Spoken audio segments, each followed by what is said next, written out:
Welkom by hierdie verkenning van 3 belangrike opvoedkundige filosofieë wat 21ste eeuse onderrig vorm: progressivisme, sosiale rekonstruksionisme en eksistensialisme.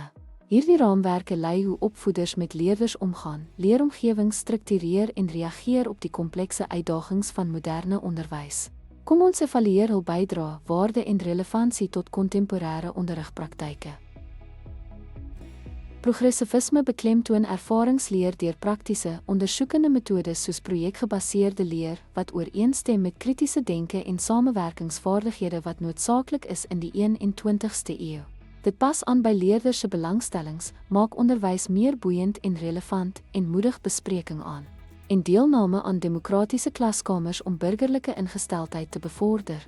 Egter, dit mag dalk 'n gebrek aan gestruktureerde kennisverkryging hê, wat gapings in kerninhoud laat en aansienlike onderwyserbuigsaamheid en hulpbronne vereis, wat uitdagend kan wees in onderbefondste skole.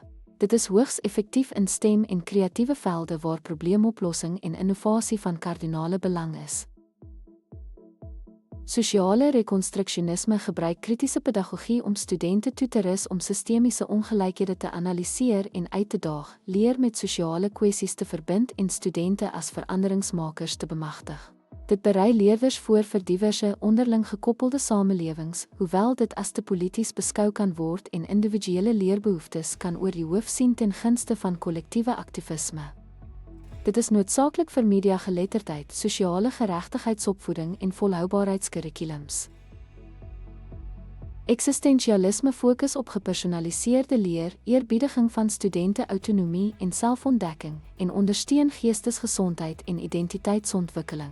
Dit waardeer kreatiewe uitdrukking deur die kunste en geesteswetenskappe en pas aan by diverse leerders, insluitend die in alternatiewe onderwys.